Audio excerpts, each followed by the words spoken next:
Hello everyone, എല്ലാവർക്കും നമസ്കാരം. മറ്റൊരു പ്രധാനപ്പെട്ട ടോപ്പിക്കാണ് നമ്മളുടെ ഇന്നത്തെ യൂട്യൂബിൻ്റെ ചർച്ചാ വിഷയം. നമുക്കറിയാം, റഷ്യയുമായിട്ടുള്ള ഇന്ത്യയുടെ ബന്ധം പോലെ തന്നെ ഇന്ത്യക്ക് ഏറ്റവും വളരെ ഡീപ്പായിട്ടുള്ള അല്ലെങ്കിൽ വളരെ സ്റ്റേബിളായിട്ടുള്ള ഒരു റിലേഷനാണ് ഇന്ത്യയും ജപ്പാനും തമ്മിൽ. നമ്മൾ പൊതുവെ റഷ്യയുമായിട്ടുള്ളത് പോലെ തന്നെ വളരെ എന്താണ് പറയുന്നത്, പ്രശ്നങ്ങളൊന്നുമില്ലാതെ തന്നെ പരസ്പര വിശ്വാസത്തോടും അല്ലെങ്കിൽ എന്താ പറയുന്നത്, മ്യൂച്വലി ബെനഫിഷ്യൽ ആയിട്ടുള്ള ഹെൽപ്ഫുൾ ആയിട്ടുള്ള റിലേഷൻസ്. അങ്ങനെ അതിനകത്തിൽ പ്രത്യേകിച്ച് നമ്മൾ ഈ ഇപ്പം അമേരിക്കയുമായിട്ടുള്ള ബന്ധങ്ങൾ പോലെ അല്ലെങ്കിൽ ചൈനയായിട്ടുള്ള ബന്ധങ്ങൾ പോലെ അല്ലെങ്കിൽ ഇന്ത്യക്ക് മറ്റുള്ള രാജ്യങ്ങളുമായിട്ടുള്ള ബന്ധങ്ങൾ പോലൊന്നും തീർച്ചയായിട്ടും അതിനകത്തിലൊരു കൂടുതലോ കുറവുകളോ ഒന്നും പ്രത്യേകിച്ച് നമുക്ക് സാഹചര്യം അനുസരിച്ച് മാറുന്നില്ല. ഇന്ത്യയും ജപ്പാനും തമ്മിലുള്ള ജിയോ പൊളിറ്റിക്കൽ റിലേഷൻസ്, ഇന്ത്യയും റഷ്യയും തമ്മിൽ ഏകദേശം, കാരണം ഇന്ത്യക്ക് ഇപ്പോഴത്തെ എന്നല്ല, നമ്മൾക്ക് കുറേ ദശാബ്ദങ്ങളായിട്ട് തന്നെ നമുക്ക് ട്രസ്റ്റ് വർത്തി ആയിട്ടുള്ള ഒരു റിലേഷനാണ് റഷ്യയുമായിട്ടും. അതുപോലെ തന്നെ നമുക്ക് റിലേഷൻഷിപ്പ് നമ്മൾ മെയിൻറ്റെയിൻ ചെയ്തുകൊണ്ട് പോകുന്ന മറ്റൊരു രാജ്യമാണ് ജപ്പാൻ എന്ന് പറഞ്ഞു കഴിഞ്ഞാൽ. നമ്മളിവിടെ പറയുന്നത് കഴിഞ്ഞ 2025 ജപ്പാനിൽ നിന്ന് ഇന്ത്യയിലേക്ക് വന്നിട്ടുള്ള നിക്ഷേപങ്ങൾ അല്ലെങ്കിൽ ഇൻവെസ്റ്റ്മെൻറ്റ് ഏകദേശം 81,250 കോടി രൂപയുടെ ജപ്പാനീസ് ഇൻവെസ്റ്റ്മെൻ്റ് ആണ്. അത് ജപ്പാനിൽ നിന്നുള്ള നിക്ഷേപ സ്ഥാപനങ്ങളും അതുപോലെ തന്നെ ബാങ്കുകളും ഒക്കെ തന്നെ ചേർന്ന് ഇന്ത്യയിൽ കഴിഞ്ഞ വർഷം നടത്തിയിട്ടുള്ള ഇൻവെസ്റ്റ്മെൻ്റ് ആണ് ഈ പറഞ്ഞ 81,250 കോടിയിൽ പരം എന്ന് പറയുന്നത്. അത് ശരിക്കും പറഞ്ഞാൽ ഒരു അസാധാരണമായിട്ടുള്ള നീക്കമാണെന്നാണ് പറയുന്നത്. കാരണം എന്തുകൊണ്ട് ജപ്പാൻ ഇന്ത്യയിൽ ഇത്രയും ആ, കൂടുതൽ ഇൻവെസ്റ്റ്മെൻറ്റുകൾ നടത്തുന്നു, അതിനകത്തിൽ ആ ഇൻവെസ്റ്റ്മെൻറ്റിൽ ഇനിയും വരുന്ന വർഷങ്ങളിൽ 2026 അല്ലെങ്കിൽ ഇനിയും വരുന്ന വർഷങ്ങളിലൊക്കെ തന്നെ വർധനവുണ്ടാകാനുള്ള സാഹചര്യം അല്ലെങ്കിൽ സാധ്യതയാണ് ഉള്ളതെന്നാണ് പൊതുവെ വിലയിരുത്തുന്നത്. നമുക്കറിയാം, ലോകത്തിലെ തന്നെ ഏറ്റവും മികച്ച ഒരു സമ്പദ് വ്യവസ്ഥകളിലൊന്നാണ് ജപ്പാൻ, പ്രത്യേകിച്ച് ഏഷ്യയിൽ. ഇപ്പോൾ കുറേ കാലമായിട്ട് അവരുടെ വളർച്ചയിലൊക്കെ ഒരു സ്റ്റാഗ്നേഷൻ ഉണ്ടെങ്കിൽ തന്നെയും നമുക്കറിയാം G7 ഒരു മെമ്പർ നേഷനാണ്. അതുപോലെ തന്നെ ലോകത്തിലെ ഇപ്പം അമേരിക്കയും ചൈനയും ജർമ്മനിയും കഴിഞ്ഞ് ജപ്പാനാണ് നാലാമത്തെ സമ്പദ് വ്യവസ്ഥ. ഇന്ത്യ ജപ്പാനെ മറികടന്നു എന്നൊക്കെ അടുത്ത സമയത്ത് റിപ്പോർട്ടുകൾ വന്നാണ്. ഓക്കെ, എന്നിരുന്നാൽ തന്നെയും ലോകത്തിലെ അഞ്ചാമത്തെ അല്ലെങ്കിൽ അഞ്ച് പിന്നെ സമ്പദ് വ്യവസ്ഥകളൊന്നാണ് ജപ്പാൻ. അതുകൊണ്ട് തീർച്ചയായിട്ടും ഏറ്റവും മികച്ച സമ്പദ് വ്യവസ്ഥകളൊന്നു തന്നെയാണ്. ഏഷ്യയിലെ നമ്മൾ എടുത്തു നോക്കുകയാണെങ്കിലും ഏഷ്യയിലെ ഇപ്പം ചൈനയും ജപ്പാനും ഇന്ത്യയുമാണ്. അപ്പോൾ ഇന്ത്യ ജപ്പാനെ മറികടന്നാലും മറികടന്നില്ലെങ്കിലും ഒന്ന് രണ്ട് മൂന്ന് ഈ പറഞ്ഞ മൂന്ന് രാജ്യങ്ങളാണ് ഏറ്റവും പ്രധാനപ്പെട്ട വലിയ സമ്പദ് വ്യവസ്ഥകൾ ഏഷ്യയിൽ നിന്ന്. അപ്പോൾ നമുക്കറിയാം, അവിടുത്തെ ജനങ്ങൾക്കൊക്കെ പ്രത്യേകിച്ച് ഒരു പോരാട്ട വീര്യമൊക്കെ ഉണ്ട്. രണ്ടാം ലോക മഹായുദ്ധത്തിന് ശേഷം ആകപ്പാടെ തകർന്നടിഞ്ഞ ജപ്പാൻ പിന്നെ എങ്ങനെയാണ് ഒരു ഫിനിക്സ് പക്ഷിയെ പോലെ ഉയർന്ന ലോകത്തിലെ ഏറ്റവും സമ്പന്നമായ രാജ്യമായി മാറുകയും അല്ലെങ്കിൽ ഏറ്റവും മികച്ചൊരു സമ്പദ് വ്യവസ്ഥയായി മാറുകയും ഇപ്പോൾ ചൈന അമേരിക്കയ്ക്ക് എങ്ങനെ ഒരു ചലഞ്ച് ആകുന്നു, ഭീഷണിയാകുന്നു, അതുപോലെ തന്നെ ഏകദേശം ഈ 70കളിലും 80കളിലൊക്കെ തന്നെ ജപ്പാൻ അമേരിക്കയ്ക്ക് ഒരു സാമ്പത്തിക രംഗത്ത് ഒരു ഭീഷണിയും അല്ലെങ്കിൽ ഒരു വെല്ലുവിളി തന്നെയായിരുന്നു. അതിനുശേഷം പല സാഹചര്യങ്ങൾ അല്ലെങ്കിൽ ചില ജിയോ പൊളിറ്റിക്സിൻ്റെ ഭൗമരാഷ്ട്രീയത്തിൻ്റെ ചില കാരണങ്ങൾ കൊണ്ട് ജപ്പാന് അവരുടെ സമ്പദ് വ്യവസ്ഥയ്ക്ക് കാര്യമായിട്ടുള്ള വളർച്ച ഉണ്ടാക്കിയെടുക്കുവാനും അതൊരു സ്റ്റാഗ്നേഷനാണ്, എന്ന് വെച്ചാൽ മുമ്പോട്ടും ഇല്ല പുറമോട്ടും ഇല്ലാത്തൊരു രീതിയിലാണ് ജപ്പാൻ്റെ സമ്പദ് വ്യവസ്ഥ കഴിഞ്ഞ 2 ദശാബ്ദ കാലത്തോളമായിട്ട് പോയിക്കൊണ്ടിരിക്കുന്നത്. അപ്പോൾ അങ്ങനെയുള്ള ജപ്പാൻ നമുക്കറിയാം, ടെക്നോളജിയുടെ കാര്യത്തിലൊക്കെ ജപ്പാൻ വളരെ മുമ്പിലാണ് ഇല്ലേ ലോകത്തിൽ തീർച്ചയായിട്ടും ഇപ്പോഴും. കാരണം അമേരിക്കയെ പോലും വെല്ലുവിളിക്കുന്ന രീതിയിലുള്ള അവരുടെ ഓട്ടോമൊബൈൽസ്, ഇലക്ട്രോണിക്സ് ഇതുപോലുള്ള മേഖലകളൊക്കെ തന്നെ ഇപ്പോഴും വളരെ പ്രാഗൽഭ്യം ആം, ഉള്ള അല്ലെങ്കിൽ വളരെ കോമ്പിറ്റൻസി ഉള്ള ഹൈടെക് ആയിട്ടുള്ള ടെക്നോളജി ജപ്പാൻ്റെ ഒരു പ്രത്യേകതയാണ്. അപ്പം അങ്ങനെയുള്ളൊരു രാജ്യവുമായിട്ട് നമുക്ക് തീർച്ചയായിട്ടും വളരെ എന്താണ് പറയുന്നത്, ഡീപ്പായിട്ടുള്ള ഒരു റിലേഷൻ, ഇക്കണോമിക്കായിട്ടും മറ്റ് ടെക്നോളജിയുടെയും ക്യാപിറ്റലിൻ്റെയും ഒക്കെ കാര്യത്തിൽ തന്നെ ഒരു ഡീപ്പായിട്ടുള്ള റിലേഷൻ ഉണ്ടാക്കിയെടുക്കുക അല്ലെങ്കിൽ ഉള്ളത് നമുക്ക് തീർച്ചയായിട്ടും ഇന്ത്യയെ പോലൊരു രാജ്യത്തിന് വളരെ സഹായകരമായിരിക്കും, ഗുണകരമായിരിക്കും. കാരണം നമ്മൾ പറഞ്ഞ ഇന്ത്യയുടെ പ്രധാന പ്രശ്നം, ഇന്ത്യയുടെ എന്നല്ല ഏതൊരു രാജ്യത്തിൻ്റെയും സാമ്പത്തിക രംഗത്തിൻ്റെ സമ്പദ് വ്യവസ്ഥയുടെ വളർച്ചയ്ക്ക് ആവശ്യമായിട്ടുള്ള ഏറ്റവും രണ്ട് ഘടകങ്ങളാണ്: ഒന്ന് ക്യാപിറ്റൽ ഇൻവെസ്റ്റ്മെൻറ്റും, ഒന്ന് ടെക്നോളജിയുടെ യൂസും അല്ലെങ്കിൽ ടെക്നോളജിയുടെ ഇൻവെസ്റ്റ്മെൻറ്റും. ഇപ്പോൾ ഇന്ത്യയെ പോലുള്ള രാജ്യം, ഈവൻ ചൈന ആയപ്പോഴും പറഞ്ഞ അവരുടെ ഈ സാമ്പത്തിക വളർച്ച, അതായത് മാവോ പോയതിനു ശേഷം ഡെങ് ഷിയോപിങ് വന്ന് അവരുടെ സാമ്പത്തിക പരിഷ്കാരങ്ങൾ ആരംഭിച്ച് ചൈന ഒറ്റയ്ക്ക് ഉണ്ടാക്കിയെടുത്തൊന്നുമില്ല. അത് അമേരിക്കയുടെ നേതൃത്വത്തിലുള്ള പാശ്ചാത്യ രാജ്യങ്ങൾ, Japan, Taiwan, Singapore, south Korea ഇതുപോലുള്ള രാജ്യങ്ങളെല്ലാം പിന്നെ ഒന്നടങ്കം ചൈനയിൽ വളരെ മാസീവായിട്ടുള്ള ഇൻവെസ്റ്റ്മെൻറ്റും ക്യാപിറ്റൽ ഇൻവെസ്റ്റ്മെൻറ്റും ഒക്കെ നടത്തിയിട്ട് തന്നെയാണ് ചൈനയെ മാറ്റിയെടുത്തത്. അത് നമ്മൾ അതിനെക്കുറിച്ച് കൃത്യമായിട്ടുള്ള അറിവുകൾ അല്ലെങ്കിൽ ഇതിനെ അതിനെ സംബന്ധിക്കുന്ന ഇൻഫർമേഷൻ നമ്മൾ തിരക്കി പോവുകയാണെങ്കിൽ തീർച്ചയായിട്ടും നമുക്ക് മനസ്സിലാക്കാൻ സാധിക്കും. അതാണ് എൻ്റെ യാഥാർത്ഥ്യം. അല്ല ചൈന ഒറ്റയ്ക്ക് ഉണ്ടാക്കിയെടുത്ത ഒരു സമ്പദ് വ്യവസ്ഥയിലുള്ള മിറക്കിളൊന്നുമല്ല ചൈനയുടെ വളർച്ച എന്ന് പറഞ്ഞു കഴിഞ്ഞാൽ. തീർച്ചയായിട്ടും ഇപ്പോഴും ആയിരക്കണക്കിന് വലുതും ചെറുതുമായിട്ടുള്ള അമേരിക്കൻ കോർപ്പറേഷൻസ്, പിന്നെ മറ്റ് പാശ്ചാത്യ രാജ്യങ്ങളിൽ നിന്നുള്ള കോർപ്പറേഷൻസ്, ജപ്പാനിൽ നിന്ന്, തായ്വാനിൽ നിന്ന്, പിന്നെ സൗത്ത് കൊറിയ, പിന്നെ സിംഗപ്പൂർ, ഇങ്ങനെ നമുക്ക് എടുത്തു പറയത്തക്ക ക്യാപിറ്റലിസ്റ്റ് ആയിട്ടുള്ള അല്ലെങ്കിൽ വികസിത ഡെവലപ്ഡ് ആയിട്ടുള്ള രാജ്യങ്ങളെല്ലാം തന്നെ തീർച്ചയായിട്ടും ഇപ്പോഴും ചൈനയിൽ വൻതോതിൽ അവരുടെ ബിസിനസ് എന്താണ് പറയുന്നത് നിലനിൽക്കുന്നുണ്ട്.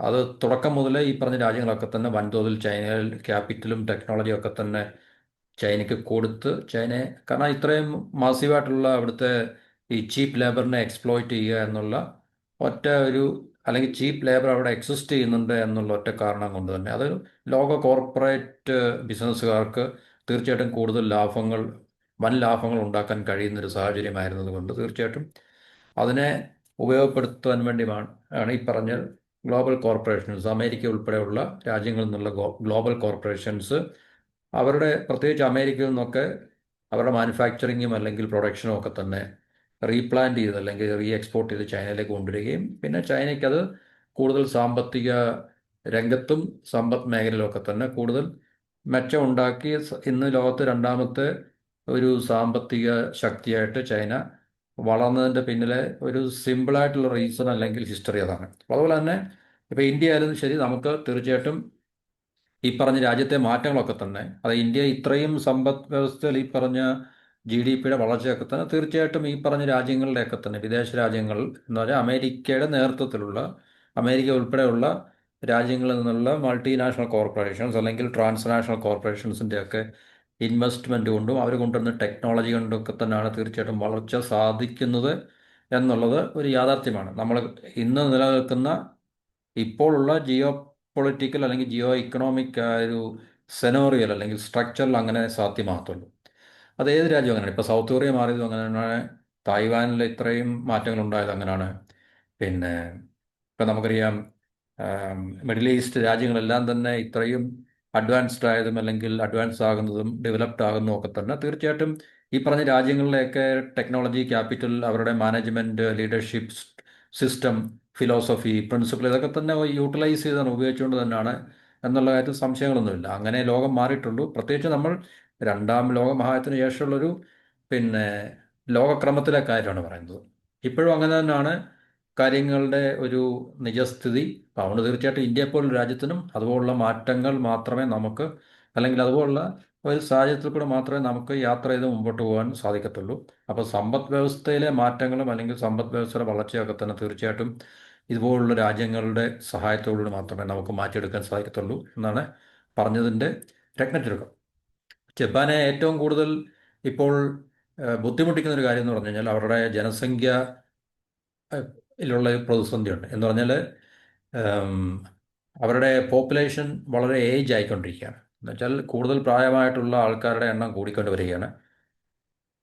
അതുകൊണ്ട് ജപ്പാനെ ഏറ്റവും കൂടുതൽ, കാരണം നമുക്കറിയാം ഒരു സമ്പദ് വ്യവസ്ഥയുടെ ഒരു രാജ്യത്തിൻ്റെ വളർച്ചയ്ക്ക് യങ് പോപ്പുലേഷൻ അത്യാവശ്യമാണ്. ജോലി ചെയ്യുവാനും സാമ്പത്തിക രംഗത്ത് അല്ലെങ്കിൽ ഇല്ലേ സമ്പദ് മേഖലയിൽ പിന്നെ ഡിപ്ലോയ് ചെയ്യണമെങ്കിൽ വിന്യസിക്കാൻ വർക്കിംഗ് കപ്പാസിറ്റി ഉള്ള, അതായത് ജോലി ചെയ്യാൻ കഴിവുള്ള പോപ്പുലേഷൻ ഉണ്ടെങ്കിൽ മാത്രമേ ഏത് രാജ്യത്തിനും അവരുടെ സമ്പദ് വ്യവസ്ഥയിൽ വളർച്ച ഉണ്ടാക്കാൻ സാധിക്കത്തുള്ളൂ. ഇപ്പോൾ ഇന്ത്യയെ സംബന്ധിച്ച് ലോകത്തിലെ ഏറ്റവും കൂടുതൽ അങ്ങനെയുള്ളൊരു ഡിവിഡൻ്റ് ഉള്ള അല്ലെങ്കിൽ ഏറ്റവും കൂടുതൽ ഒരു അനുകൂലമായിട്ടുള്ള സാഹചര്യം ഇപ്പോൾ ചൈനയ്ക്ക് പോലും തീർച്ചയായിട്ടും ആ ഒരു പിന്നെ ഇൻസെൻറ്റീവ് അല്ലെങ്കിൽ ആ ഡിവിഡൻഡ് ഇപ്പോൾ നഷ്ടപ്പെട്ടുകൊണ്ടിരിക്കുകയാണ്. എന്നുവെച്ചാൽ ചൈനയിലെ പോപ്പുലേഷനും ശരിക്കും പറഞ്ഞാൽ ഓൾഡ് ആയിക്കൊണ്ടിരിക്കുകയാണ്. ഇന്ത്യയിലാണ് ഇപ്പോൾ യങ് പോപ്പുലേഷൻ്റെ ഏറ്റവും നല്ലൊരു ഡെമോഗ്രാഫിക് ഡിവിഡൻഡ് എന്നൊക്കെ നമ്മൾ പറയുന്നത്. അപ്പോൾ അത് ഇന്ത്യക്ക് ബെറ്ററായിട്ട് അടുത്തൊരു 20 വർഷത്തോളം നമുക്കത് യൂട്ടിലൈസ് ചെയ്യാൻ സാധിച്ചാൽ മാത്രമേ ഇന്ത്യക്ക് സാമ്പത്തികമായിട്ട് എന്താ പറയുന്നത് നല്ല രീതിയിലുള്ള വളർച്ച നമുക്ക് ഉണ്ടാക്കിയെടുക്കാൻ സാധിക്കത്തുള്ളൂ. അപ്പോൾ ഇങ്ങനെയുള്ള ജനസംഖ്യാപരമായിട്ടുള്ള പ്രതിസന്ധി അവരെ ബാധിക്കുന്നുണ്ടെങ്കിൽ തന്നെയും സാമ്പത്തിക രംഗത്ത് സമ്പദ് മേഖലയിൽ ഇപ്പോഴും ജപ്പാൻ ശക്തമായിട്ടുള്ള രാജ്യം തന്നെയാണ്. അപ്പം നേരത്തെ ഉള്ളതിനേക്കാൾ കൂടുതൽ ഇന്ത്യയുമായിട്ടുള്ള ബന്ധം ദൃഢമാക്കാനും കൂടുതലാക്കാനും വ്യാപിപ്പിക്കാനും വർദ്ധിപ്പിക്കാനൊക്കെ ജപ്പാൻ ശ്രദ്ധിക്കുന്നുണ്ട്. അപ്പം അതിന് കാരണം ഒന്ന്, ഇന്ത്യ വളർന്നിരുന്ന സമ്പദ് മേഖല ആയതുകൊണ്ടും കൂടുതൽ ഗ്രോത്ത് പൊട്ടൻഷ്യൽ ഉള്ള രാജ്യമായതുകൊണ്ടും, രണ്ട്, ചൈന എന്നുള്ളൊരു ജിയോ പൊളിറ്റിക്കൽ ഫാക്ടർ അല്ലെങ്കിൽ റീജിയണൽ ഫാക്ടർ ഉള്ളതുകൊണ്ടാണ്. അപ്പം ഇത് മുമ്പലത്തേക്കാളിലൊക്കെ റെക്കോർഡായിട്ടാണ് ഇപ്പോഴത്തെ ജപ്പാൻ്റെ ഈ വർഷത്തെ ഇൻവെസ്റ്റ്മെൻറ്റ് ഇന്ത്യയിൽ 81,250 കോടി രൂപയുടെ നിക്ഷേപമാണ് ജപ്പാനിൽ നിന്നുള്ള കമ്പനികൾ, വ്യത്യസ്തമായിട്ടുള്ള മേഖലകളിൽ നിന്നുള്ള കമ്പനികൾ, അതായത് നിക്ഷേപ സ്ഥാപനങ്ങളും ഇൻവെസ്റ്റ്മെൻറ്റ് ഇൻസ്റ്റിറ്റ്യൂഷൻസ്, അതുപോലെ തന്നെ ബാങ്കിങ് സെക്ടറിൽ നിന്നൊക്കെ തന്നെ ഇന്ത്യയിൽ അവർ നിക്ഷേപം നടത്തിയിട്ടുണ്ട്. അതെല്ലാം ഏകദേശം 81,250 കോടിയിൽ പരം വരും എന്നാണ് കണക്കുകൂട്ടൽ. ലോകത്തിലെ ഏറ്റവും വളർച്ചയുള്ള രാജ്യമായിട്ടാണ് ഇന്ന് ഇന്ത്യ നിലനിൽക്കുന്നത്. ചൈനയെപ്പോലും നമുക്ക് മറികടന്ന് ആ ഒരു growth rate, average growth rate, annual growth rate ഇപ്പോൾ ഏറ്റവും കൂടുതലുള്ള രാജ്യമായിട്ട് നിലനിൽക്കുന്നുണ്ട്. അതൊരു അട്രാക്റ്റീവായിട്ടുള്ള പ്ലേസായി മാറുള്ളൂ തീർച്ചയായിട്ടും എന്നല്ലേ. ഇൻവെസ്റ്റ് ചെയ്യുന്നവർക്കും അതുപോലെ തന്നെ മറ്റ് ഈ പറഞ്ഞ ഈ എന്താണ് പറയുന്നത് ബിസിനസ് കോർപ്പറേഷൻസിനും ഒക്കെ തന്നെ കൂടുതൽ അട്രാക്റ്റീവ് ആയിട്ടുള്ള ഒരു പ്ലേസ് ആയിട്ട് മാറുന്നത് സമ്പദ് വ്യവസ്ഥയിലെ വളർച്ച കൂടുതലായിട്ട് നിലനിൽക്കുന്ന സ്ഥലങ്ങളിലായിരിക്കും. ഇപ്പോൾ അങ്ങനെയുള്ള രാജ്യമായിട്ടാണ് ഇന്ത്യ നിലനിൽക്കുന്നത്. അപ്പോൾ അതൊരു അട്രാക്റ്റീവ് ഫാക്ടറാണ് ജപ്പാനെ സംബന്ധിച്ച്. അതുപോലെ തന്നെ ഭൗമരാഷ്ട്രീയ സാഹചര്യങ്ങളും അത് ചൈനയുമായിട്ടുള്ള പ്രശ്നം. ഇപ്പം നമുക്കറിയാം ഇന്ത്യയും ചൈനയും തമ്മിലുള്ള റിലേഷൻ ഒട്ടും സുഖകരമല്ല. സമ്പദ് വ്യവസ്ഥയിൽ ചില ട്രേഡുകളൊക്കെ നടക്കുന്നുണ്ടെങ്കിൽ തന്നെയും മറ്റു മേഖലകളിലൊന്നും തന്നെ ഇന്ത്യയും ചൈനയും തമ്മിൽ പറയത്തക്ക ട്രസ്റ്റ് രണ്ടുപേർക്കും അങ്ങോട്ടും ഇങ്ങോട്ടും ഇല്ല. അതുപോലെ തന്നെയാണ് ജപ്പാനും ചൈനയും തമ്മിലുള്ള റിലേഷൻസ്. അപ്പോൾ അങ്ങനെയുള്ള ഒരു അവസ്ഥ നിലനിൽക്കുമ്പോൾ തീർച്ചയായിട്ടും ഇന്ത്യക്കും ജപ്പാനും തമ്മിൽ ഒരു ശക്തമായിട്ടുള്ള ഒരു സമ്പദ് വ്യവസ്ഥയിലും പ്രതിരോധ പിന്നെ മേഖലയിലൊക്കെ തന്നെ നമുക്ക് കൂടുതൽ ബന്ധം ദൃഢപ്പെടുത്താൻ സാധിച്ചു കഴിഞ്ഞാൽ അത് ഇരു രാജ്യങ്ങൾക്കും ചൈനയിൽ നിന്നും വർദ്ധിച്ചു വരുന്ന പറഞ്ഞ ആ പവർ പ്രൊജക്ഷനെ നമുക്ക് കൗണ്ടർ ചെയ്യാനോ അല്ലെങ്കിൽ നമുക്കതിനെ നേരിടാനോ സാധിക്കും എന്നുള്ളൊരു സാഹചര്യം കൂടെ നിലനിൽക്കുന്നുണ്ട്. ഫിനാൻഷ്യൽ സെക്ടറിലാണ് ഏറ്റവും കൂടുതൽ ഇൻവെസ്റ്റ്മെൻറ്റ് വന്നിട്ടുള്ളത്. ജപ്പാനിലെ ഏറ്റവും വലിയ ബാങ്കായിട്ടുള്ള മിത്സുബിഷി UFJ ഫിനാൻഷ്യൽ ഗ്രൂപ്പ് നമ്മുടെ ഇന്ത്യയിലെ ശ്രീറാം ഫിനാൻസിലെ 20% ഓഹരി പങ്കാളിത്തം അവർ വാങ്ങിയിട്ടുണ്ടായിരുന്നു. അപ്പോൾ അതാണ് ഈ നിക്ഷേപത്തിൽ ഏറ്റവും പ്രധാനപ്പെട്ടത്. 40,000 കോടി രൂപയോളം ഇതിന് നിക്ഷേപിച്ചു. അതായത് ജപ്പാൻ കഴിഞ്ഞ വർഷം ഇന്ത്യയിൽ നിക്ഷേപിച്ചതിൻ്റെ പകുതിയോളം ഈ പറഞ്ഞ ഈ ജപ്പാനിൽ നിന്നുള്ള ബാങ്ക് മിത്സുബിഷി, നമുക്ക് മിത്സുബിഷി ഗ്രൂപ്പിൻ്റെ കീഴിലുള്ള മിത്സുബിഷി ഈ പറഞ്ഞ UFJ എന്ന് പറയുന്ന ബാങ്ക് ഫിനാൻഷ്യൽ ഗ്രൂപ്പ് ശ്രീറാം ഫൈനാൻസിൽ അവർ 20% ഓഹരി പങ്കാളിത്തം കരസ്ഥമാക്കിയിരിക്കുന്നത്. അതുപോലെ തന്നെ അവൻഡസ് ക്യാപിറ്റൽ പ്രൈവറ്റ് ലിമിറ്റഡിൽ മിസുഹോ ഫിനാൻഷ്യൽ ഗ്രൂപ്പിൻ്റെ നിക്ഷേപമുണ്ട്. നമ്മുടെ ഇന്ത്യയിലെ യെസ് ബാങ്കിൽ മിറ്റ്സുയി, ഇതൊക്കെ അവിടുത്തെ ഏറ്റവും പ്രധാനപ്പെട്ട വളരെ ശക്തമായിട്ടുള്ള ഗ്രൂപ്പാണ്. ബിസിനസ് ഗ്രൂപ്പ്സാണ് ഈ പറഞ്ഞ മിറ്റ്സുബിഷി, മിറ്റ്സുയി. അവരുടെയും ബാങ്കിങ് കോർപ്പറേഷൻ്റെ പിന്നെ ഓഹരി പങ്കാളിത്തം യെസ് ബാങ്കിൽ. അപ്പം അങ്ങനെ ഈ പറഞ്ഞ വ്യത്യസ്തമായിട്ടുള്ള നിക്ഷേപ കമ്പനികൾക്ക് പുറമെ ഈ പറഞ്ഞ ബാങ്കിങ് മേഖലയിലും ഒക്കെ തന്നെ ജപ്പാൻ കൂടുതലായിട്ട് ഇന്ത്യയിൽ ഇൻവെസ്റ്റ്മെൻറ്റ് നടത്തി കഴിഞ്ഞ വർഷം എന്നുള്ളതാണ് നമുക്ക് എടുത്തു പറയത്തക്ക ചില കാര്യങ്ങൾ നടക്കും. സാമ്പത്തിക കാരണങ്ങൾ നമ്മൾ പറഞ്ഞ പോലെ തന്നെ ഒരു വിഷയമാണ്. അതുപോലെ തന്നെ ഈ ഭൗമരാഷ്ട്രീയ സാഹചര്യങ്ങളിലൂടെ ഇതിനകത്തിൽ ജപ്പാൻ എന്തുകൊണ്ട് ഇന്ത്യയെ കൂടുതൽ പിന്നെ എന്താ പറയുന്നത് കൂടുതൽ ബന്ധം ശക്തിപ്പെടുത്തുന്നില്ല, ദൃഢപ്പെടുത്തുന്നുള്ളതിൻ്റെ ഒരു കാരണം കൂടാണ്. അത് ചൈന എന്നുള്ളൊരു ഒറ്റ ഫാക്ടറാണ്. കാരണം ഏഷ്യയിൽ നമുക്കറിയാം അത്യാവശ്യം, ഏഷ്യയിൽ നിന്നല്ല ഇന്ന് ലോകത്ത് പിന്നെ ഈ ക്വാഡ് പോലും നമ്മൾ അമേരിക്ക ഒറ്റയ്ക്കല്ല ചൈനയെ ഇൻഡോ പസഫിക്കിൽ നേരിടാൻ വേണ്ടി തയ്യാറായിരിക്കുന്നത്. ജപ്പാൻ്റെയും ഇന്ത്യയുടെയും ഓസ്ട്രേലിയയുടെയും കൂടെ ഒരു സഹായത്തോടു കൂടിയാണ്. ഓസ്ട്രേലിയയും ജപ്പാനും ഓഫ് കോഴ്സ് അമേരിക്കയുടെ ഏറ്റവും അവരുടെ എന്താണ് പറയുന്നത് സ്വാധീനത്തിലുള്ള രാജ്യങ്ങളാണ്. ഇന്ത്യക്ക് അങ്ങനെ ഒരു പൂർണ്ണമായിട്ടും അമേരിക്കൻ ക്യാമ്പിലുള്ള ഒരു രാജ്യമല്ല. എന്നിരുന്നാൽ തന്നെയും ചൈനയെ നേരിടാൻ ഇപ്പം ഇന്ത്യൻ ഓഷ്യനിലായാലും അതുപോലെ തന്നെ നമുക്ക് ഈ മറ്റ് ബോർഡർ റീജിയനിലൊക്കെ തന്നെ ചൈനയെ നേരിടാൻ കരുത്തുള്ള രാജ്യമായിട്ട് ഇന്ത്യ നിലനിൽക്കുന്നതുകൊണ്ട് തീർച്ചയായിട്ടും ജപ്പാൻ ഇൻഡിപെൻഡൻ്റ് ആയിട്ടും, അതായത് ക്വാഡിന് വെളിയിൽ ഇന്ത്യയായിട്ടുള്ള ഉഭയകക്ഷി ബന്ധങ്ങൾ ശക്തിപ്പെടുത്തിക്കൊണ്ടിരിക്കുകയാണ്. അപ്പം അതിന് പ്രധാനപ്പെട്ട സാമ്പത്തിക കാരണമാണ് നമ്മൾ പറഞ്ഞു. ഇന്ത്യയിലേക്ക് ജപ്പാനീസ് കമ്പനികളെ ആകർഷിക്കുന്നതിൻ്റെ പിന്നിലുള്ള കാരണങ്ങൾ വ്യത്യസ്തമാണ്. നമ്മൾ പറഞ്ഞ ഇന്ത്യയുടെ വളർച്ച ഇപ്പോൾ ഒരു പ്രധാന കാരണമാണ്. ജപ്പാൻ ഇന്ത്യയിൽ മാത്രമല്ല, ഇപ്പോൾ അമേരിക്കയിലും മറ്റ് യൂറോപ്യൻ രാജ്യങ്ങളിലും ചൈനയിലൊക്കെ തന്നെ ഒരു വൻ നിക്ഷേപങ്ങളുണ്ട്, ഇല്ലെന്ന് പറയുന്നില്ല. മനസ്സിലായോ? ചൈനയുടെയൊക്കെ വളർച്ചയുടെ കാരണം അല്ലെങ്കിൽ അടിസ്ഥാനം ഈ പറഞ്ഞ രാജ്യങ്ങളുടെയൊക്കെ നിക്ഷേപങ്ങൾ തന്നെയാണ്. ഇപ്പോൾ വളരുന്ന സമ്പദ് വ്യവസ്ഥകളിലും അതുപോലെ തന്നെ സ്ഥാപനങ്ങളിലും ഒക്കെയാണ് ജപ്പാനീസ് കമ്പനികൾ അവരുടെ നിക്ഷേപങ്ങൾ കൂടുതലായിട്ട് നടത്താറുള്ളത്. അപ്പോൾ ഇനിയും വരുന്ന കാലങ്ങളിൽ ഇന്ത്യയിൽ ഈ പറഞ്ഞ മറ്റു ലോകരാജ്യങ്ങളെ അപേക്ഷിച്ച് കൂടുതൽ സാമ്പത്തിക വളർച്ച നിലനിൽക്കും എന്നുള്ളൊരു ഏഹ്, പ്രതീക്ഷ പ്രതീക്ഷയുടെ അല്ലെങ്കിൽ കണക്കുകൂട്ടലിൻ്റെ അടിസ്ഥാനത്തിലാണ് ഇവിടേക്കുള്ള ജപ്പാൻ നിക്ഷേപം വർദ്ധിപ്പിക്കുന്നതും ഇന്ത്യയായിട്ടുള്ള സാമ്പത്തിക മേഖലയിലുള്ള ബന്ധം കൂടുതൽ ആഴത്തിലാക്കുന്നത്. ജപ്പാൻ നമ്മൾ പറഞ്ഞ അവിടുത്തെ പോപ്പുലേഷൻ ഏജ് ആയിക്കൊണ്ടിരിക്കുകയാണ്, എന്നുവെച്ചാൽ വാർദ്ധക്യത്തിലേക്ക് പോയിക്കൊണ്ടിരിക്കുകയാണ്. അപ്പോൾ തീർച്ചയായിട്ടും സാമ്പത്തിക വളർച്ചയ്ക്ക് ഒരു മുരടിച്ച ഉണ്ടാകും, സമ്പദ് വ്യവസ്ഥയ്ക്ക് ഒരു മുരടിച്ച ഉണ്ടാകും. അത് ഏത് രാജ്യത്തിനും അങ്ങനെ തന്നെയാണ്. ജപ്പാൻ മാത്രമല്ല, പല രാജ്യങ്ങളും ഈ ഒരു പ്രശ്നം നേരിടുന്നുണ്ട്. കാരണം യങ് പോപ്പുലേഷൻ ഉണ്ടെങ്കിൽ ജോലി ചെയ്യാൻ എന്നുവെച്ചാൽ വളരെ നമുക്കറിയാം, യൂത്തും ഓൾഡ് ഏജും തമ്മിലുള്ള വ്യത്യാസമില്ല. അതുകൊണ്ട് തന്നെ യങ് പോപ്പുലേഷൻ ഉള്ള ഒരു രാജ്യത്ത് അല്ലെങ്കിൽ സമൂഹത്തിൽ മാത്രമേ സാമ്പത്തിക വളർച്ചയ്ക്ക് സാധ്യതയുള്ളൂ. അപ്പോൾ അത് ഈ ജപ്പാനിൽ ഈ പറഞ്ഞ പ്രായമായവരുടെ എണ്ണം കൂടിക്കൊണ്ടിരിക്കുകയാണ്. ഇന്ത്യയിലെ സ്ഥിതി അതിന് നേരെ മറിച്ചാണ്. നമ്മൾ പറഞ്ഞ യങ് പോപ്പുലേഷൻ ഇപ്പോൾ ഏറ്റവും കൂടുതലുള്ളത് ഇന്ത്യയിലാണ്. അതുകൊണ്ട് സാമ്പത്തിക രംഗത്ത് അല്ലെങ്കിൽ സമ്പദ് മേഖലയിൽ വളർച്ചാ തോത് വർദ്ധിക്കുവാൻ സാധ്യതയുണ്ട്. അതിനുള്ള ഒരു അവസരമുണ്ട്. അതിനെ നമ്മൾ എത്രത്തോളം മെച്ചപ്പെട്ട രീതിയിൽ അതിനെ മാറ്റിയെടുക്കുന്നു അല്ലെങ്കിൽ ഉപയോഗിക്കുന്നു എന്നുള്ളതിനെ ആശ്രയിച്ചിരിക്കും നമ്മുടെ രാജ്യത്തിൻ്റെ വളർച്ച. ഇപ്പോൾ ഉണ്ടെന്ന് പറഞ്ഞിട്ട് കാര്യമില്ലല്ലോ. കാരണം ഈ യങ് പോപ്പുലേഷനെ പിന്നെ ഡിപ്ലോയ് ചെയ്യാൻ വേണ്ടി, വിന്യസിക്കാൻ വേണ്ടിയുള്ള സമ്പദ് മേഖലയിൽ അതിനുള്ള അവസരങ്ങൾ സൃഷ്ടിക്കുക എന്നുള്ളത് ഗവൺമെൻറ്റിൻ്റെയും ബിസിനസ് ചെയ്യുന്നവരുടെയൊക്കെ തന്നെ, അല്ലെങ്കിൽ ബിസിനസ് ചെയ്യാൻ കപ്പാസിറ്റിയുള്ള, ഇൻവെസ്റ്റ് ചെയ്യാൻ കപ്പാസിറ്റിയുള്ള, ഇന്ത്യക്കകത്തും പുറത്തുമൊക്കെ തന്നെ ബിസിനസ് ഇൻവെസ്റ്റ്മെൻറ്റ് നടത്താൻ കപ്പാസിറ്റിയുള്ള ആൾക്കാരുടെ ഉത്തരവാദിത്തമാണ്. യങ് പോപ്പുലേഷൻ ഉണ്ട്, എഡ്യൂക്കേറ്റഡ് ആയിട്ടുള്ള പോപ്പുലേഷൻ ഉണ്ടെന്ന് പറഞ്ഞിട്ട് കാര്യമില്ല. കാരണം അവർക്ക് ജോബ് ക്രിയേറ്റ് ചെയ്യപ്പെടണം, അല്ലേ?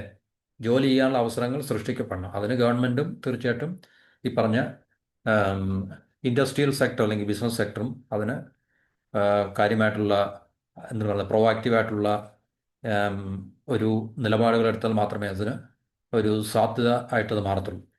അപ്പോൾ ഇതൊരു സാമ്പത്തിക കാരണം ജപ്പാൻ്റെ ഭാഗത്തുനിന്നുണ്ട്. അതുപോലെ തന്നെ രാഷ്ട്രീയത്തിൽ മീൻസ് നമ്മൾ ആഗോള രാഷ്ട്രീയത്തിൻ്റെ അല്ലെങ്കിൽ ഭൗമ രാഷ്ട്രീയത്തിൻ്റെ കാര്യമാണ് പറയുന്നത്. ജിയോ പൊളിറ്റിക്കലി അല്ലെങ്കിൽ റീജിയണൽ പൊളിറ്റിക്സ് നമ്മൾ നോക്കുമ്പോൾ ചൈനയുടെ ഏറ്റവും പ്രധാനപ്പെട്ട എതിരാളിയാണ് ജപ്പാൻ എന്നുള്ളത്. ഇന്ത്യയെക്കാളിലും കൂടുതൽ ബാഹ്യമായിട്ടല്ലെങ്കിൽ പ്രത്യക്ഷമായിട്ട് പോലും ചൈനയും ജപ്പാനും തമ്മിൽ ആ ഒരു റൈവൽറി അല്ലെങ്കിൽ എതിർപ്പ്, രണ്ട് ശത്രു രാജ്യങ്ങൾ എന്ന രീതിയിൽ. ഇപ്പോൾ അടുത്ത സമയത്ത് ജപ്പാനിൽ പുതിയൊരു വനിതാ പ്രധാനമന്ത്രി വന്നപ്പോൾ തീർച്ചയായിട്ടും അവരുടെ നയങ്ങളൊക്കെ പഴയ ജപ്പാൻ്റെ നയങ്ങളിൽ നിന്നും വ്യത്യസ്തമായിട്ടുള്ള നയങ്ങളാണ്. എന്ന് പറഞ്ഞാൽ ചൈന തായ്വാനെ ഇൻവേഡ് ചെയ്യുകയോ അല്ലെങ്കിൽ ആക്രമിക്കുകയോ ചെയ്യുകയാണെങ്കിൽ തീർച്ചയായിട്ടും അത് ജപ്പാൻ ഒരു സെക്യൂരിറ്റി പ്രോബ്ലമാണ്, അതുകൊണ്ട് തീർച്ചയായിട്ടും ജപ്പാൻ അതിൽ ഇടപെടും എന്നൊക്കെയുള്ള രീതിയിലാണ് അവരുടെ സ്റ്റേറ്റ്മെൻറ്റുകളും അല്ലെങ്കിൽ നിലപാടുകളൊക്കെ തന്നെ. അപ്പോൾ തീർച്ചയായിട്ടും ഇപ്പോൾ കൂടുതൽ ചൈനയും ജപ്പാനും തമ്മിലുള്ള വിഷയങ്ങൾ കൂടുതൽ രൂക്ഷമാകാനും അല്ലെങ്കിൽ രൂക്ഷമാകുന്ന ഒരു അവസ്ഥയിലേക്ക് മാറിയിരിക്കുകയാണ്. അപ്പോൾ ചൈനയ്ക്കെതിരെ പിന്നെ ചൈനയെ എതിർക്കാൻ വേണ്ടി കഴിവുള്ള, ഏറ്റവും വിശ്വസിക്കാൻ കഴിയുന്ന ഒരു പങ്കാളിയായിട്ടാണ് ജപ്പാൻ ഇന്ത്യയെ കാണുന്നത്. അമേരിക്കയ്ക്ക് ആ ഒരു പിന്നെ തിരിച്ചറിവ് അല്ലെങ്കിൽ അവർ തീർച്ചയായിട്ടും ചൈനയാണ് അവരുടെ നമ്പർ വൺ കോമ്പറ്റീറ്റർ എനിമി എങ്കിൽ തീർച്ചയായിട്ടും ചൈനയെ ഈ പറഞ്ഞ പോലെ തന്നെ എതിർക്കുവാനും അല്ലെങ്കിൽ പ്രതിരോധിക്കാനും കഴിവുള്ള ഒരു രാജ്യം ഇന്ത്യയാണെന്നുള്ള തിരിച്ചറിവ് ട്രംപ് നേതൃത്വം കൊടുക്കുന്ന അമേരിക്കയ്ക്കും ഇപ്പോൾ തൽക്കാലം അവർക്ക് നഷ്ടപ്പെട്ടു. അപ്പോൾ അതിൻ്റെ ആയിട്ടുള്ള തീർച്ചയായിട്ടും ഈ ക്വാഡ് എന്ന് പറഞ്ഞ ആ സഖ്യം ഒരു സെക്യൂരിറ്റി ഗ്രൂപ്പാണ്, സൈനികപരമായിട്ടുള്ള അല്ലെങ്കിൽ പ്രതിരോധപരമായിട്ടുള്ള ഒരു ഗ്രൂപ്പ് ഓഫ് നേഷൻസാണ് 4 രാജ്യങ്ങളുടെ. അപ്പോൾ അതത്രത്തോളം ഇനിയും എന്താണ് പറയുന്നത്, ഫലവത്തായിട്ടത് മുന്നോട്ട് പോകും. കാരണം അത് അവരുടെ ടാർഗറ്റ് എന്ന് പറഞ്ഞു കഴിഞ്ഞാൽ ചൈനയാണ്. ചൈനയുടെ ഇൻഡോ പസഫിക്കിലുള്ള അവരുടെ വളർന്നു വരുന്ന ആ ഒരു സ്വാധീന ശക്തിയെയും അല്ലെങ്കിൽ പവറിനെയൊക്കെ തന്നെ നേരിടുക എന്നുള്ള ലക്ഷ്യത്തോടു കൂടിയാണ് ക്വാഡ് രൂപീകൃതമായിട്ടുള്ളത്. അപ്പം അതിനകത്തിൽ ഏറ്റവും പ്രധാനമായിട്ടുള്ള ഇന്ത്യൻ ഓഷ്യനിൽ ഇന്ത്യൻ നേവിക്കാണ് ഡോമിനൻസ് ഉള്ളത്. അപ്പം ചൈനയുടെ ഈ ഡോമിനൻസ് ഇന്ത്യൻ ഓഷ്യനിൽ ഇന്ത്യയെ കൊണ്ട് പ്രതിരോധിക്കാനും, അതുപോലെ തന്നെ പസഫിക് ഓഷ്യനിൽ ജപ്പാൻ, ഓസ്ട്രേലിയ, അമേരിക്ക, ഈ പറഞ്ഞ മൂന്ന് രാജ്യങ്ങൾ ഒരുമിച്ച് നിന്നിട്ട് അവർക്ക് തീർച്ചയായിട്ടും ഈ പസഫിക് ഓഷ്യനിൽ ചൈന നടത്തുന്ന ഒരു അഡ്വാൻസ് അല്ലെങ്കിൽ അവർക്ക് വർദ്ധിച്ചു വരുന്ന സ്വാധീനത്തെ കൗണ്ടർ ചെയ്യാൻ വേണ്ടി ഉള്ള ഉദ്ദേശത്തോടു കൂടിയാണ്, ലക്ഷ്യത്തോടു കൂടിയാണ് ക്വാഡ് രൂപീകൃതമായത്. പക്ഷേ ഇപ്പോൾ അമേരിക്കൻ പ്രസിഡന്റ് ട്രംപിന്റെ ഭാഗത്തു നിന്നുള്ള ഇന്ത്യയോടുള്ള നിലപാടുകൾ കൊണ്ടും അല്ലെങ്കിൽ ഇന്ത്യയോടുള്ള സമീപനങ്ങൾ കൊണ്ടും ഒക്കെ എത്രത്തോളം ക്വാഡിനെയും കൂടുതൽ ക്രിയാത്മകമായിട്ട് മുന്നോട്ട് പോകും എന്നുള്ളത് നമുക്കറിയില്ല. പക്ഷേ ഇന്ത്യയും ജപ്പാനും തമ്മിൽ ഈ പറഞ്ഞ ബയലാറ്ററലായിട്ട് ഉഭയകക്ഷി ഈ തലത്തിലൊക്കെ ഈ പറഞ്ഞ ചൈനയ്ക്കെതിരെയുള്ളൊരു എന്താ പറയുക, ഒരു കൂട്ടായ്മ ഉണ്ടാക്കിയെടുക്കുന്ന കാര്യത്തിൽ ജപ്പാൻ വളരെ ശ്രദ്ധ ചെലുത്തുന്നുണ്ട്, അല്ലെങ്കിൽ ജപ്പാന് കൂടുതൽ താല്പര്യമുണ്ട്. അതുകൊണ്ടാണ് ഇന്ത്യയുമായിട്ടുള്ള ബന്ധം കൂടുതൽ സാമ്പത്തിക രംഗത്തിന് പുറമെ പ്രതിരോധ സൈനിക രംഗങ്ങളിലും, അല്ലെങ്കിൽ ഇന്ത്യക്ക് കൂടുതൽ ബെറ്റർ ആയിട്ടുള്ള ടെക്നോളജിയൊക്കെ തന്നിട്ട് ഇന്ത്യയുടെ പല മേഖലകളിലുള്ള, കാരണം അത് നമുക്ക് സൈനികപരമായിട്ടുള്ള മേഖലകളൊക്കെ നമുക്ക് ഉപയോഗിക്കാൻ സാധിക്കും ടെക്നോളജീസ് എന്നാണ്. അപ്പോൾ ചൈനയും ജപ്പാനും തമ്മിലുള്ള എതിർപ്പ് അല്ലെങ്കിൽ ശത്രുത, ജപ്പാൻ തീർച്ചയായിട്ടും ചൈനയെ എതിരിടാൻ വേണ്ടി ഇന്ത്യയെ കൂട്ടുപിടിക്കുന്നു. അതിനുവേണ്ടിയാണ് ഇന്ത്യയുമായിട്ടുള്ള ബന്ധം കൂടുതൽ ശക്തമാക്കുന്നത്. കാരണം ചൈനയെ എതിർക്കാൻ പറ്റിയ ഒരു എതിരാളി, വിശ്വസ്തനായുള്ളൊരു എതിരാളി ഇന്ത്യയാണെന്ന് ജപ്പാൻ തിരിച്ചറിഞ്ഞു. അതുകൊണ്ടാണ് ഇങ്ങനെയുള്ള മാറ്റങ്ങൾ. അപ്പോൾ ദക്ഷിണേഷ്യയിൽ ചൈനയ്ക്കെതിരെ പിടിച്ചു നിൽക്കാൻ കഴിയുന്ന ഒരു രാജ്യം ഇന്ത്യയാണെന്നുള്ള തിരിച്ചറിവാണ് ജപ്പാനെ ഇന്ത്യയുമായിട്ട് കൂടുതൽ ബന്ധം മെച്ചപ്പെടുത്താനുള്ള ഒരവസ്ഥയിലേക്ക് മാറ്റിക്കൊണ്ടിരിക്കുന്നത്. അപ്പോൾ തന്ത്രപ്രധാനമായിട്ടുള്ള ഒരു പങ്കാളിയായിട്ടാണ് ജപ്പാൻ ഇന്ത്യയെ കാണുന്നത്. അപ്പോൾ തീർച്ചയായിട്ടും സാമ്പത്തിക ബന്ധങ്ങൾക്കപ്പുറം സൈനികമായിട്ടുള്ള പ്രതിരോധപരമായിട്ടുള്ള ഇരു രാജ്യങ്ങളും തമ്മിലുള്ള ബന്ധങ്ങളും കൂടുതൽ ശക്തമാക്കുവാൻ ജപ്പാന് താല്പര്യമുണ്ട്. അതിനുള്ള ശ്രമത്തിലുമാണ്. അത് ഇന്ത്യക്കും തയ്യാറാണ്, ഇന്ത്യയും തയ്യാറാണ്. കാരണം ഇന്ത്യക്കും ട്രസ്റ്റ് വർത്തിയായിട്ടുള്ള, അല്ലെങ്കിൽ എന്താ പറയുക, മറ്റു രീതിയിലുള്ള പ്രശ്നങ്ങളൊന്നും ഇല്ലാത്ത, അല്ലെങ്കിൽ ഇന്ത്യ ജപ്പാൻ റിലേഷൻസ് വളരെ സ്മൂത്താണ്, വളരെ സ്റ്റേബിളാണ് വളരെ കാലമായിട്ട്. അപ്പോൾ ഇന്ത്യക്കും അങ്ങനെയുള്ള വിഷയങ്ങളൊന്നുമില്ല ജപ്പാനായിട്ട് വന്നതും. ഇന്ത്യക്കും വളരെ അത്യാവശ്യമാണ്. ജപ്പാനെ പോലുള്ള രാജ്യത്തെ നമ്മൾ കൂടുതൽ എന്താണ് പറയുന്നത്, റിലേ ചെയ്യുക, ആശ്രയിക്കുക എന്നുള്ളതല്ല, നമ്മൾ അവരുമായിട്ടുള്ള ഈ പറഞ്ഞൊരു സൗഹൃദം അല്ലെങ്കിൽ ബന്ധം ഇന്ത്യക്ക് ഗുണകരമാണെന്ന് നമ്മൾ ആദ്യമേ പറഞ്ഞു. കാരണം സാമ്പത്തികമായിട്ടും ടെക്നോളജിയുടെ കാര്യത്തിലൊക്കെ തന്നെ. അപ്പം വരും വർഷങ്ങളിൽ ഈ പറഞ്ഞ ജപ്പാനിൽ നിന്ന് കൂടുതൽ നിക്ഷേപങ്ങൾ ഇന്ത്യയിൽ ഉണ്ടാകും എന്നുള്ള പ്രതീക്ഷയിലാണ്. അതുപോലെ തന്നെ തന്ത്രപരമായിട്ടുള്ള സഹകരണത്തിന് ഇരു രാജ്യങ്ങളും തമ്മിൽ മുന്നോട്ട് പോകുന്നു, അല്ലെങ്കിൽ മുന്നോട്ട് ഇനിയും കൂടുതൽ സഹകരണം ഉറപ്പുവരുത്തിക്കൊണ്ട് രാജ്യങ്ങളും മുന്നോട്ട് പോകാണ്. കാരണം ജപ്പാനിൽ ഏത് പാർട്ടി അധികാരത്തിൽ വന്നാലും, അല്ലെങ്കിൽ ഏത് പിന്നെ നേതൃത്വം മാറിയാലും ശരി, ജപ്പാൻ ഇന്ത്യയുമായിട്ടുള്ള ബന്ധം അതുപോലെ തന്നെ സ്റ്റേബിളായിട്ട് തന്നെ തുടരുന്നുണ്ട്. നമുക്കറിയാം പല രാജ്യങ്ങളിലും രാഷ്ട്രീയ മാറ്റങ്ങളൊക്കെ ഉണ്ട്. ഇപ്പോൾ ബംഗ്ലാദേശിലെ മാറ്റങ്ങൾ നമുക്കറിയാം. അവർ ഇന്ത്യയുമായിട്ട് ഒരു തരത്തിലുള്ള രാഷ്ട്രീയം അവിടെ നിലനിൽക്കുമ്പോൾ ഇന്ത്യയായിട്ട് മെച്ചപ്പെട്ട ബന്ധവും, മറ്റൊരു രാഷ്ട്രീയം അല്ലെങ്കിൽ മറ്റൊരു രാഷ്ട്രീയ പാർട്ടി അവിടെ അധികാരത്തിൽ വരുമ്പം ഇന്ത്യയുള്ള ബന്ധം വളരെ മോശമാക്കുകയും ചെയ്യുന്ന, അതുപോലെ തന്നെ പല രാജ്യങ്ങളും അങ്ങനെയൊക്കെ തന്നെയാണ് പക്ഷേ ജപ്പാനായിട്ടുള്ള റിലേഷൻ, അതുപോലെ തന്നെ റഷ്യയുമായിട്ടുള്ള റിലേഷൻ, ഇവിടേക്ക് ഏത് രാഷ്ട്രീയം പൊളിറ്റിക്സ് മാറി മറിഞ്ഞു വന്നു കഴിഞ്ഞാലും ശരി, ഇന്ത്യയുമായിട്ടുള്ള ബന്ധങ്ങൾ ഈ പറഞ്ഞ രാജ്യങ്ങളൊക്കെ തന്നെ സ്റ്റേബിളായിട്ട് തന്നെ മുന്നോട്ട് കൊണ്ടുവന്നൊരു കാഴ്ചയാണ് നമുക്ക് കാണാൻ സാധിക്കുന്നത്. പാകിസ്ഥാനെയും ബംഗ്ലാദേശിനെയും കൂട്ടുപിടിച്ച് ചൈന ഇന്ത്യക്കെതിരെ വളരെ ശക്തമായിട്ടുള്ള സമ്മർദ്ദങ്ങൾ, അത് പിന്നെ കരയിൽ മാത്രമല്ല, നേവൽ സ്പിയറിലും, എന്ന് വെച്ചാൽ ഇപ്പം ചൈന ബംഗ്ലാദേശിൻ്റെയും പാകിസ്ഥാൻ്റെ ഒക്കെ നേവിയെ കൂടുതൽ മോഡേണൈസ് ചെയ്യുന്ന ഒരു പ്രക്രിയയിലാണ്. അവർക്ക് കൂടുതൽ അത്യാധുനികമായിട്ടുള്ള സബ്മറൈൻസും അതുപോലെ തന്നെ നേവൽ അസറ്റ്സും ഒക്കെ ചൈന നൽകിക്കൊണ്ടിരിക്കുകയാണ്. അത് ഇന്ത്യയെ കൂടുതൽ എന്താണ് പറയുന്നത്, എൻസർക്കിൾ ചെയ്യാൻ വേണ്ടിയാണ്. കാരണം ഇന്ത്യൻ ഓഷ്യൻ്റെ രണ്ട് ഭാഗത്തുള്ള പടിഞ്ഞാറും കിഴക്കുമുള്ള രണ്ട് രാജ്യങ്ങളായതുകൊണ്ട് തീർച്ചയായിട്ടും ഇന്ത്യൻ ഓഷ്യനിൽ ഇന്ത്യക്കുള്ള ഡോമിനൻസിനെ കുറയ്ക്കുക, അതുവഴി ചൈനയ്ക്ക് തന്ത്രപരമായിട്ടുള്ള ആധിപത്യം ഇന്ത്യൻ ഓഷ്യനിൽ ഈ പറഞ്ഞ രണ്ട് രാജ്യങ്ങളെയും കൂട്ടുപിടിച്ച് നേടിയെടുക്കുക എന്നുള്ളൊരു ലക്ഷ്യത്തോടു കൂടിയുള്ള ഒരു സംഭവവികാസം ഇപ്പോൾ ചൈനയുടെ ഭാഗത്തു നിന്ന് നടക്കുന്നുണ്ട്. അതുകൊണ്ട് തീർച്ചയായിട്ടും ഇന്ത്യക്ക് ജപ്പാനെ പോലുള്ള രാജ്യമായിട്ട് കൂടുതൽ നമുക്ക് ബന്ധം ശക്തിപ്പെടുത്തുന്നതും അല്ലെങ്കിൽ സഹകരണം കൂടുതൽ മെച്ചപ്പെടുത്തുന്നതും ഇന്ത്യക്ക് വളരെയധികം ഗുണം ചെയ്യും എന്നുള്ളത് നമുക്ക് ഉറപ്പുവരുത്താം. കാരണം ജപ്പാനുമായിട്ടുള്ള ബന്ധങ്ങൾ നമ്മൾ അതേ രീതിയിലാണ് ഇതുവരെ നമുക്ക് നിലനിർത്തിക്കൊണ്ട് പോകാൻ സാധിക്കുന്നത്. ഇരു രാജ്യങ്ങൾക്കും അതിനകത്തിൽ പ്രത്യേകിച്ച് മറ്റ് വിഷയങ്ങളൊന്നുമില്ല. അതുപോലെ തന്നെ റഷ്യയുമായിട്ടുള്ള ബന്ധം അത് തന്നെയാണ്. പക്ഷേ അമേരിക്കയായിട്ടുള്ള ബന്ധം നമുക്കറിയാം, അത് ഓൺ അഗെയിൻ ഓഫ് അഗെയിൻ ആണ്.